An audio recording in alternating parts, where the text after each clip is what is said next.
Maria Angula. Maria Angula era uma menina alegre e viva, filha de um fazendeiro de Caiambe. Era louca por uma fofoca e vivia fazendo intrigas com os amigos para jogá-los uns contra os outros. Por isso ela tinha fama de leve trás, linguaruda, e era chamada de moleca fofoqueira. Assim viveu Maria Angula até os seus 16 anos, decidida a armar confusão entre os vizinhos sem ter tempo para aprender a cuidar e a preparar pratos saborosos. Quando Maria Angula se casou, começaram seus problemas. No primeiro dia, o marido pediu-lhe que fizesse uma sopa de pão com miúdos, mas ela não tinha a menor ideia de como prepará-la. Queimando as mãos com uma mecha embebida em gordura, acendeu o carvão e levou ao fogo um caldeirão com água, sal e colorau, mas não conseguiu sair disso. Não fazia ideia de como continuar. Maria lembrou-se então de que na casa vizinha morava Dona Mercedes, cozinheira de mão cheia, e sem pensar duas vezes, correu até lá. Minha cara vizinha, por acaso a senhora sabe fazer sopa de pão com miúdos? Claro, Dona Maria. É assim, primeiro coloca-se o pão de molho em uma xícara de leite, depois despeja-se este pão no caldo e, antes que ferva, acrescentam-se os miúdos. Só isso? Só, vizinha. Ah, disse Maria Angula, mas isso eu já sabia. E voou para sua cozinha a fim de não esquecer a receita. No dia seguinte, como o marido lhe pediu que fizesse um ensopado de batatas com toicinho, a história se repetiu. Dona Mercedes, a senhora sabe como se faz um ensopado de batatas com toicinho? E como da outra vez, tão logo a sua boa amiga lhe deu todas as explicações, Maria Angula exclamou: ah, é só isso? Mas isso eu já sabia! E correu imediatamente para casa a fim de prepará-lo. Como isso acontecia todas as manhãs, Dona Mercedes acabou se enfezando. Maria Angula vinha sempre com a mesma história. Ah, é assim que se faz? O arroz com carne. Mas isso eu já sabia.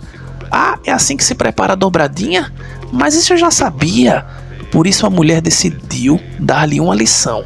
E no dia seguinte: Dona Mercedinha, o que deseja, Dona Maria? Nada, querida, só que meu marido quer comer no jantar um caldo de tripas e bucho e eu... Ah, mas isso é fácil demais, disse Dona Mercedes. E antes que Maria Angula a interrompesse, continuou: veja, vá ao cemitério levando um facão bem afiado.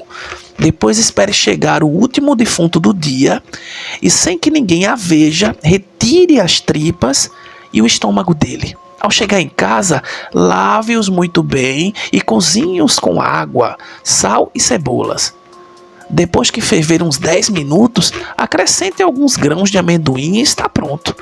É o prato mais saboroso que existe. Ah, disse como sempre Maria Angula, é só isso? Mas isso eu já sabia. E num piscar de olhos estava ela no cemitério, esperando pela chegada do defunto mais fresquinho. Teve ímpetos de fugir, mas o próprio medo a deteve ali. Voltou para casa e logo que conseguiu recuperar a calma, preparou a janta macabra, que sem saber o marido comeu lambendo-se os beiços. Nessa mesma noite, enquanto Maria Angula e o marido dormiam, escutaram-se uns gemidos nas redondezas. Ela acordou sobressaltada, o vento zumbia misteriosamente nas janelas, sacudindo-as, e de fora vinham uns ruídos muito estranhos, de meter medo a qualquer um. De súbito, Maria Angula começou a ouvir uns rangidos nas escadas.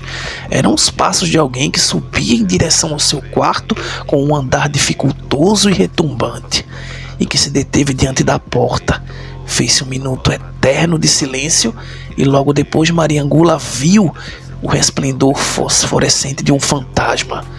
Um grito surdo e prolongado paralisou-a.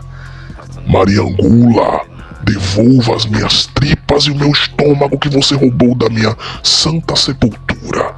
Maria Angula sentou-se na cama horrorizada e com os olhos esbugalhados de tanto medo viu a porta se abrir, empurrada lentamente por essa figura luminosa e descarnada. A mulher perdeu a fala ali diante dela. Estava o defunto, que avançava, mostrando-lhe o seu semblante rígido e o seu ventre esvaziado.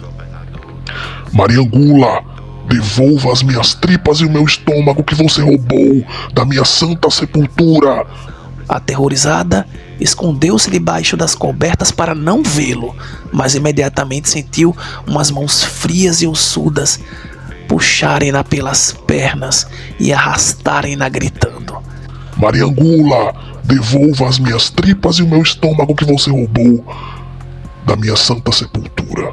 Quando Manuel acordou, não encontrou mais a esposa, e muito embora tenha procurado por ela em toda parte, jamais soube do seu paradeiro.